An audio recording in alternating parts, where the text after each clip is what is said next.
amigos, espero que todos tenham aproveitado bem os dias de descanso,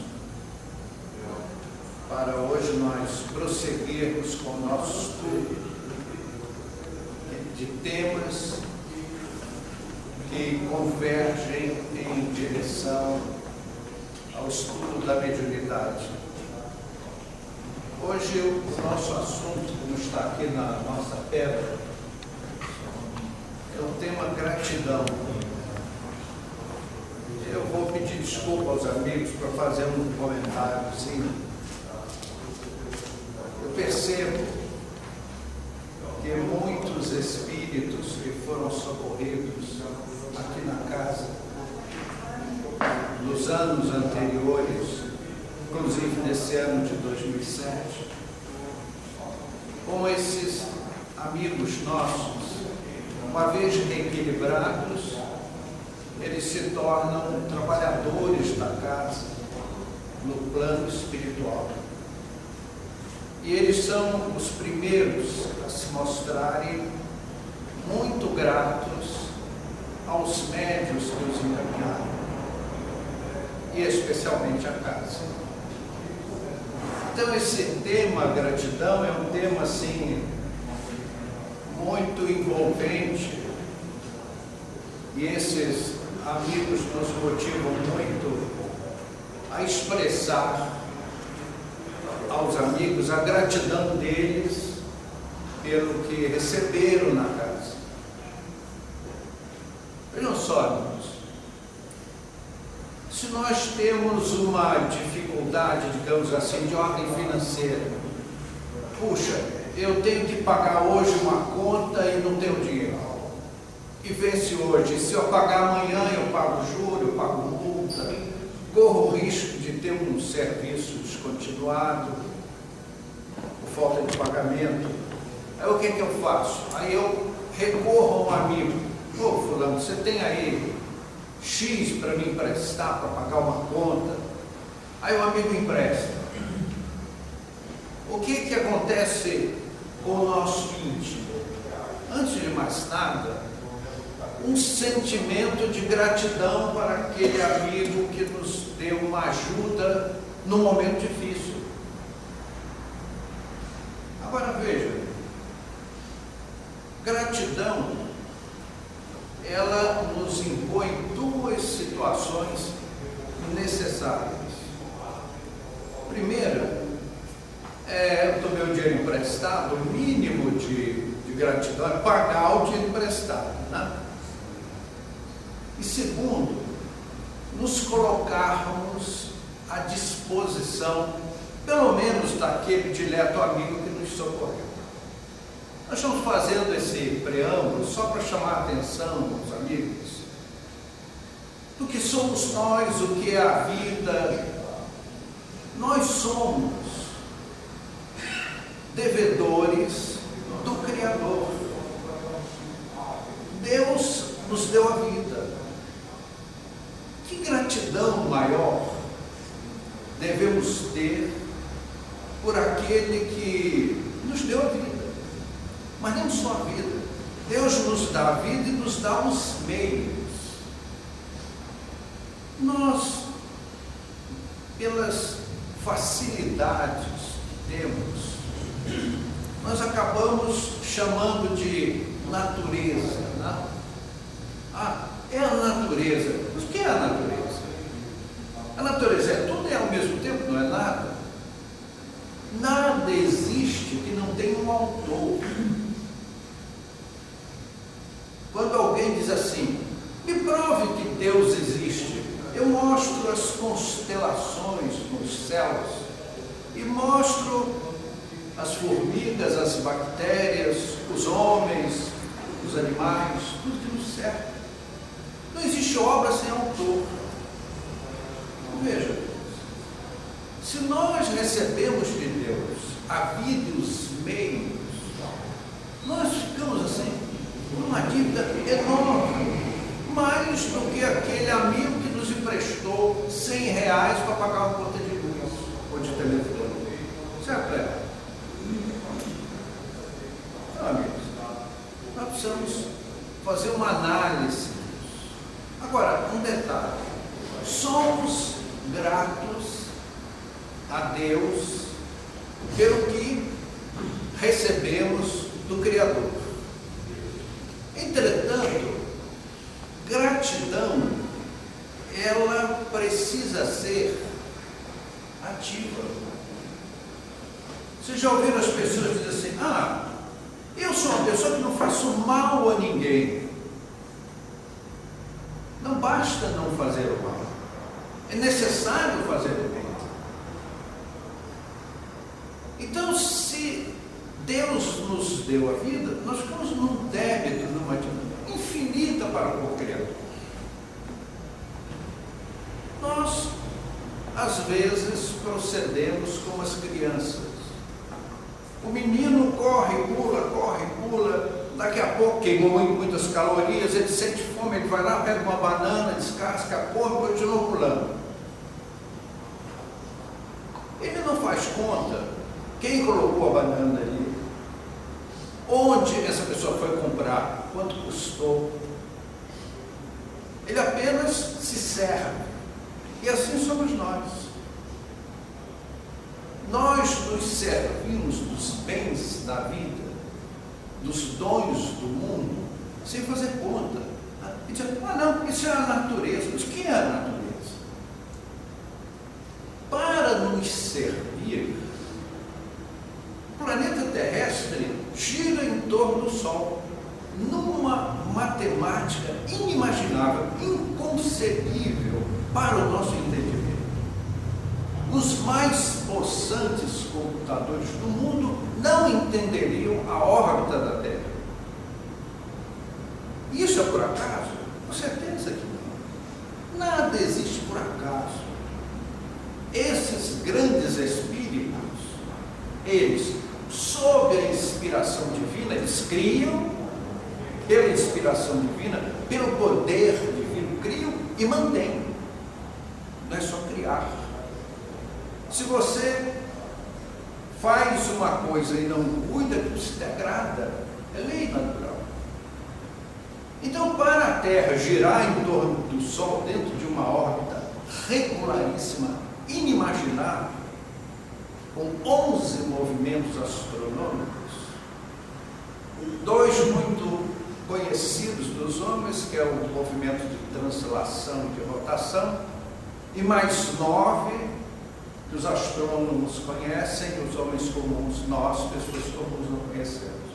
Então, amigos, há inteligências formidáveis mantendo o nosso planeta numa órbita regular. Há inteligências formidáveis que mantêm todo o equilíbrio natural. Veja, alguém moeu as pedras. Vocês já imaginaram se, por exemplo, o planeta terrestre fosse feito assim, de grandes blocos de granito imensos? A vida seria impossível na Terra. Mas alguém pensou, moeu as pedras e fez a terra, o chão, a areia, compatível com os nossos pés. Por acaso? Seria muita infantilidade. Quanto nós pagamos pelo oxigênio que respiramos, que a vida vegetal nos dá, para a sustentação do nosso organismo, porque sem o oxigênio nós entraríamos em colapso. Aí eu pego uma batata frita assim, como batata frita? Na verdade eu estou comendo um pedaço de sol, porque não fosse o sol, a batata frita não existiria. Nada existiria no solo terrestre. Mas dentro de uma matemática fantástica, uma camada de ozônio que é o filtro dos excessos cósmicos que causariam a destruição da vida animal no planeta terrestre. Então, tudo dentro de um contexto maravilhoso. Então, Deus nos deu a vida, Deus nos dá esses meios, e seres inimagináveis para o nosso entendimento, mantém esse equilíbrio. E por que eles se mantêm ocultos? essa transparência? É para não tirar o nosso mérito, para que nós tenhamos liberdade, poder decisório, que é a lei divina que governa os sistemas planetários em todo o universo. A nossa liberdade de decisão, de condução das nossas vidas, para que, à medida que crescermos no infinito, o fizemos pelos nossos esforços, com méritos próprios. Então, meus companheiros, nós temos, na verdade, duas dívidas de gratidão com a vida. Primeiro, uma dívida de ordem material, a qual já nos reportamos, que é o mundo que recebemos, o corpo, o ar que respiramos, a água que bebemos, vai por aí afora. Mas existe uma outra face desta gratidão, que é a face espiritual. E é no que bati no ponto desses trabalhadores novatos da casa, que aqui chegaram em desespero e que foram socorridos pelos médios da casa, esclarecidos, consolados. Muitos em situação difícil foram para tratamentos em outras regiões, mas aqueles em condições melhores se filiaram aos esforços da casa. Hoje são guardas, são condutores, fazem as filas, e é essa multidão de desencarnados que vem assistir os nossos estudos com o coração cheio de gratidão. Mas gratidão, amigos, cabe o adjetivo ativa. Vocês conhecem um ditado, na minha terra tem um ditado que diz o seguinte: há pessoas que como amigas não servem para nada, mas Deus te livre de que elas sejam seus inimigos, porque são terríveis como inimigos. Então são aquelas pessoas que a gente que já tem uma certa maturidade de vida, né, trabalha com um certo jogo de cintura, sabe que ali é nitroglicerina pura, se você tocar explode. Então, amigos, fico eu feliz ao ver essas levas de novos trabalhadores que chegam para casa. Mas, voltando ao assunto do nosso comentário, é necessário que, ao sermos gratos, darmos alguma coisa em troca. A lei do universo chama-se trabalho. Do ponto de vista material, todos nós trabalhamos. Impossível não trabalhar nos seus bens físicos, ou mentais, emocionais. Mas todos trabalham. Os espíritos esclarecidos usam a expressão oração do trabalho. Trabalhar é o mesmo que orar. Orar é o mesmo que trabalhar. Então, meus amigos, nós, exemplo prático, vestimos roupas de algodão, não é isso? Mas nós não plantamos algodão, não colhemos o algodão, não trefilamos o fio, não produzimos os tecidos, não confeccionamos as roupas, mas nos vestimos. E assim como é a roupa, é o alimento que vem à nossa mesa, é a rua que nós dirigimos o carro, andamos a pé. Então tudo da sociedade nos serve. E o que nós aprendemos com isso? Que é lei de Deus, a interação de seus filhos. E Jesus, no seu Evangelho, que é o nosso manual de procedimento universal, que é o Evangelho de Jesus, é aquele código de vida cósmica, Como devemos proceder no universo? Pegamos o Evangelho de Jesus, é o nosso manual de instruções. Então dizia ele: amar a Deus sobre todas as coisas e ao próximo como a si mesmo. Meus amigos, nós fomos feitos pelo Criador seres interativos, por uma disposição congênita, por uma disposição inata, por uma determinação divina. Deus nos fez seres competentes, capacitados para o interrelacionamento. Ninguém vive só. Aquela pessoa, o ermitão, que vai lá para um monte, fica lá numa gruta. Há filosofias que aconselham tais procedimentos. Nós somos formalmente contra isso. Sair do contexto da sociedade é um erro grave, porque nós convivemos, aprendemos e ensinamos uns aos outros. Na vida social, como dizíamos, eu uso uma roupa que eu não fiz, mas alguém fez. Então, aquele alguém que fez precisa de alguma coisa que eu faço, e assim sucessivamente. Então, nós, homens, fazemos as coisas materiais, humanas, que servem à sociedade. Os espíritos, amigos, fazem tudo aquilo que nós não podemos fazer. E os grandes espíritos fazem aquelas sustentações cósmicas que os bons espíritos não podem fazer, porque não possuem esse poder. Então, meus amigos, quando nós respiramos o ar, parece uma coisa assim, graciosa, né? O ar.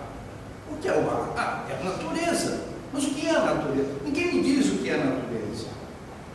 São as leis naturais. Mas o que são as leis naturais? É possível existir alguma coisa que não tenha sido feita por alguém? É evidente, amigos, que esta transparência que a vida universal nos oferece é para nos dar a liberdade, para que nós nos sintamos à vontade para conduzir as nossas vidas, acertar, aprender acertando, aprender errando. Então, companheiros, nós somos todos devedores. Tudo que nós possuímos e usamos nos foi doado, acima de tudo, pelo Criador. Durante uma fase da nossa vida, nós fizemos um trabalho no leprosário. E lá conhecemos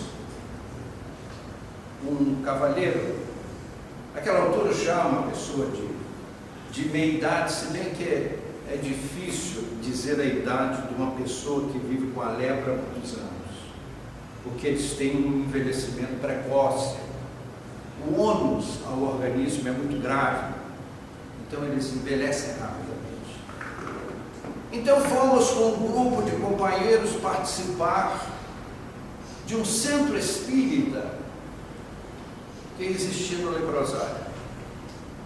Então lá conhecemos um cavalheiro de nome Oscar, que foi para nós assim a bem provável a maior lição de vida que nós já tivemos. Meus amigos, nós já fizemos trabalhos na penitenciária também por muitos anos, mas fazer um trabalho no leprosário não é tarefa fácil, porque leprosário não tem pedigree. O que chega ali aquilo não dá voto, então não interessa aos políticos. Então, o que ali chega dos recursos oficiais é para aqueles infelizes internos morrerem de fome. Mas chegou lá um dia um moço, bem moço mesmo. O Oscar me contou a sua história. Ele era jovem, tinha comprado um caminhão a prazo, assim, a perder de vista. Então ele precisava dirigir o seu caminhão para ganhar dinheiro para pagar as duplicatas no banco e não ia à falência, não perdeu o caminhão. Tinha uma noiva, queria terminar de pagar o caminhão para montar a sua casa, se casar, constituir família. E um belo dia, ele nasceu já, a sua mãe teve 8 filhos, ele era um do meio, não era nem o primeiro nem o último, era do meio. E ele nasceu com uma mancha vermelha na sola do pé. Mas, filho de pobre não se olha a sola do pé, se está vermelhinha, né? Então aquele vermelho da sola do pé, com o passar dos anos, foi evoluindo, acabou cobrindo todo o pé. E ele tinha uma insensibilidade nessa parte, tocava, não sentia nada. E um dia ele dirigindo o caminhão, houve um evento de trânsito assim, precisou frear rapidamente e quase bateu com o caminhão, porque ele não sentia o pé para pisar no pedal do freio. Ele ficou preocupado com aquilo. E aí ele foi procurar um médico. E o médico examinou, disse, vamos fazer um exame e tal, né? Ele fez o exame, ele voltou para buscar o exame. O senhor vai ter que ir para tal lugar e lá o senhor vai ser tratado. E quando ele viu, estava no leprosário. Mas já a essa altura, a lepra já avançava pela perna. Então ele ficou muito doente. Então ele chegou no leprosário e viu, como nós vimos, o caos que era aquilo. Faltava tudo. Meus amigos, quem lá ia levar as coisas eram os espíritas. Que ali ninguém tinha dinheiro para pagar religioso profissional. Então nós espíritas nos cotizávamos, conseguíamos alimentos, roupas, remédios, e íamos lá a cada 2 semanas. E o Oscar construiu um centro espírita, arranjou um espaço lá, arranjamos mesa, e ele organizou um trabalho espírita. Na verdade, quando lá chegamos, já encontramos trabalho feito. Então, meus companheiros, para mim foram experiências assim inesquecíveis.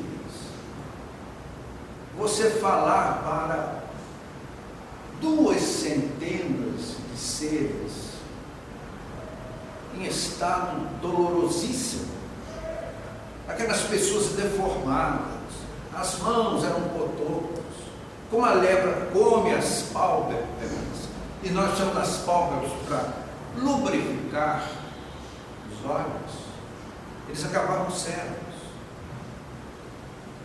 E os recursos ali eram terrivelmente escassos. Os recursos que ali chegavam eram os que os espíritas levavam. E nós temos que dizer isso, a bem da verdade.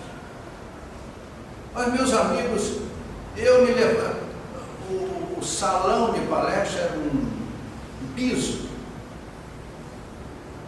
não desse tipo de material, mas ladrilhado, azulejado, até o fundo do salão, e aquelas pessoas não tinham onde sentar, eles se sentavam no chão. E, meus amigos, ficar de pé ali e falar de Jesus para aquelas pessoas naquela situação, e eles bebiam as nossas palavras. Para eles, era um consolo imenso.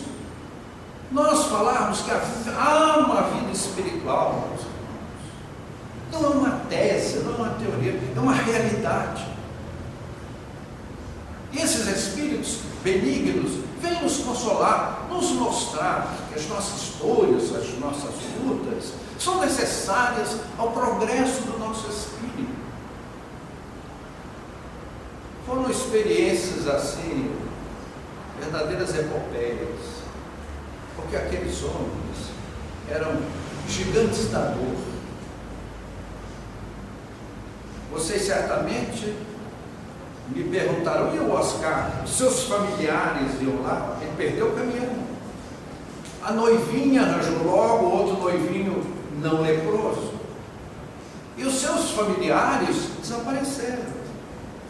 Ele nunca foi visitado no leprosário pelos entes queridos. Eram os espíritas que iam lá. Não são aqueles que vão aos templos à carta de salvação, que lá não tem salvação. Lá tem o temor do contágio. E digo a vocês honestamente, quando pela primeira vez aquele meu querido irmão chegou, me deu um abraço assim, aquele rosto violáceo, cheio de cicatrizes, e encostou aquele rosto cheio de manchas morféticas.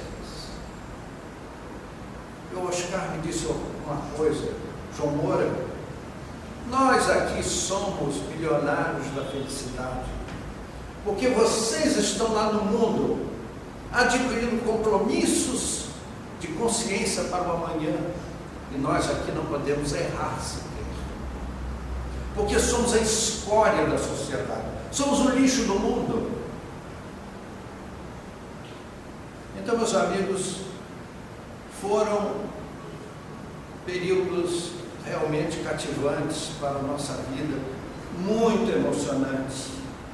Agora veja, se o Oscar tivesse colocado: eu não faço mal a ninguém, aquele centro espírita que lá funcionava, com dificuldade, nós levávamos os médios passistas, os víveres, era uma bênção. Aquelas pessoas não tinham roupas.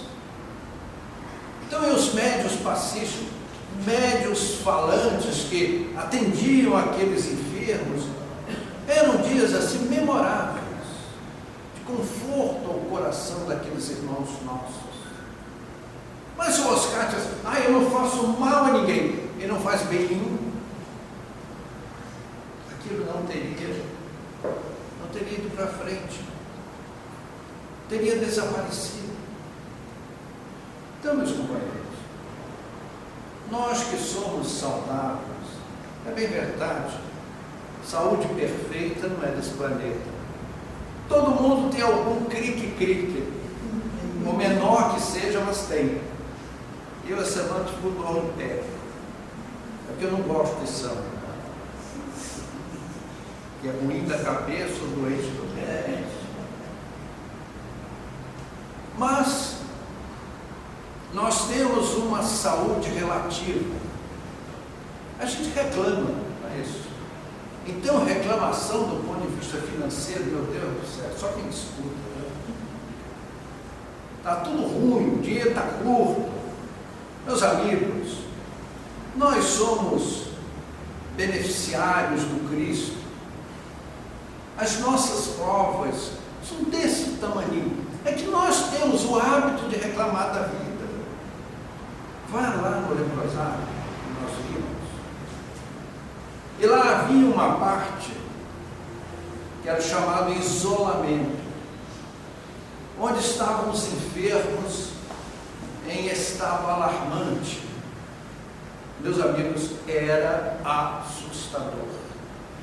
Era assustador. Muitos companheiros espíritas não iam lá, não. João Moura, eu vou à penitenciária contigo, ao leprosário. Então, aquele isolamento assustava. Oh, meu Deus, como pode um ser humano nessa situação, apodrecendo em vida, e fedia mesmo. Os odores eram de assustar. E nós fortes, saudáveis, não é isso? Bonitos, eu só vejo gente bonita aqui. Perfumado, cheiroso, sadio, com um dinheirinho na poupança, quem sabe na renda fixa, quem sabe doações de valor, do Easy, da Petrobras, da Vale, ganhando seus trocados, não é isso? Então, companheiros, nós temos uma dívida enorme, impagável para com o Pai Celestial, que nos deu a vida, que nos dá os meios, é tudo que nos serve. Meus amigos, bem da verdade, não nos falta nada. Às vezes nós procuramos os espíritos para chorar as nossas pitangas, não é isso? Aqui a casa é mestra em receber as pessoas que vêm com seus petitórios aos mentores espirituais. E eles nos ajudam discretamente, silenciosamente, para não tirar o nosso mérito. Mas, meus amigos, nós temos muito mais para agradecer do que para pedir. São tantas as bênçãos que nos envolvem. Nós temos a nossa casa, nós temos a nossa cama que nos acolhe à noite, o nosso travesseiro, o cônjuge, os filhos, para quem os tem. Não é isso? Deus não nos esquece de nos mandar algum suprimento financeiro, e se mais não manda, é porque nós podemos administrar mal. Nós podemos malbaratar valores em prejuízo da nossa alma. Então nós pedimos, antes da reencarnação, Senhor, eu quero um pouquinho menos do que o necessário.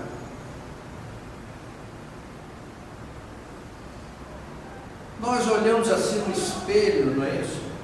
Quem é que não se olha no espelho, assim, procura assim, dá uns jeitinhos assim, mais camaradas, uns creminhos mágicos, né? Tem uns aí agora que, nossa, você passa, fica bonito em 5 minutos, nada. Custa caro só. Para os laboratórios de desenvolvimento, é mais vantajoso desenvolver cosméticos do que remédio para leproso, não é isso? Para ranceniano. Existe um segmento da saúde humana que não dá ibope e não interessa aos laboratórios. Então eles investem maciçamente onde dá retorno. Porque o cavalheiro vai lá numa loja sofisticada e paga R$250 assim, por um potinho que passa na cara e recua 10 anos no tempo. Né? Meus amigos, se nós não temos uma aparência melhor, é porque Deus é bom, sabia? Vocês pensam que os tutores da vida terrestre não poderiam nos fazer seres belíssimos? Com certeza. Houve uma época da história do desenvolvimento do arcabouço físico de certo homem que Jesus determinou uma mudança no esqueleto do homem de Neandertal, que ele era meio troncudo, assim, as mãos quase arrastavam no chão. Então Jesus determinou os técnicos para que o esqueleto humano fosse melhor estruturado, de uma forma mais estética. E aí nós tivemos o Homo sapiens, já com esse jeitinho assim, bonitinho que nós somos. Então há interesse da espiritualidade em nos fazer muito belos, muito saudáveis, mas isso é um risco muito grande. Vocês já viram como as pessoas belas, vocês têm experiência com isso, pessoal? As pessoas muito bonitas, elas são fator de perturbação. Se nós fôssemos todos muito belos, assim, divas ou Apolos, o que aconteceria? Graçaria uma obsessão terrível na sociedade terrestre. É por isso que Deus, na sua infinita misericórdia, faz a gente ficar com os quilinhos indesejáveis a mais, e justamente nos lugares menos estéticos, não é isso? Especialmente no abdômen, assim, né? Aliás, eu vou até dar um segredo para vocês. Para tirar a barriga e você ficar fininho, é café. Café. Plantar café. Você pega uma enxada, vai lá, roça, 8 horas por dia, planta muito café, você vai ficar fininho. Então, o café é um santo remédio para o sobrepeso. Então, meus amigos, nós temos tudo. Meus amigos, não tenhamos dúvida. Nós estamos magnificamente bem cuidados. Existem no mundo espiritual, nós conhecemos essas regiões, imensos departamentos zelando pelo nosso bem-estar. Cada um de nós. Meus amigos, Jesus nos conhece um a um pelo nome. Ele é realmente o nosso dileto amigo. Quando nós chamamos Jesus do divino amigo, é mesmo. Então, meus amigos, o que é que nos cabe a nós? É sermos gratos, sabe? Aqui esses médicos que trabalham nessa casa, que fazem, consideramos nós, a maior caridade que se pode fazer, que é servir a esses desesperados do mundo espiritual, que já fomos no passado próximo. Meus amigos, nada mais divino do que você estar desesperado no mundo espiritual, receber ajuda de um médium para se recuperar, para se ajudar. É por isso que esses amigos que enchem essas dependências, vocês não podem imaginar, são milhares de irmãos nossos que foram socorridos por esta casa, que vem aqui com um espírito de gratidão deste tamanho. Mas gratidão, amigos, não adianta a gratidão da boca para fora, a gratidão tem que ser ativa. Eu tenho que ser grato a Deus por tudo que recebo de Deus, mas eu tenho que doar alguma coisa do meu esforço. Se você não pode fazer as grandes obras, faça as pequeninas, porque Deus sabe. Eu só posso fazer uma coisa pequenininha, mas faça a coisa pequenininha, por espírito de gratidão ao que recebemos do Criador. Que Jesus nos abençoe nesta noite, meus amigos, estenda as suas bênçãos a esta multidão de espíritos ex-sofredores. Eles são espíritos, parecem muito com os homens, são profundamente parecidos com os homens, têm as necessidades físicas dos homens, porque são espíritos muito materializados, mas estão aqui de boa vontade, desejosos de ajudar na casa, de nos entusiasmar por uma vida melhor. Eles estão aprendendo a nos amar. Aprendamos a amá-los também. O Senhor nos abençoe.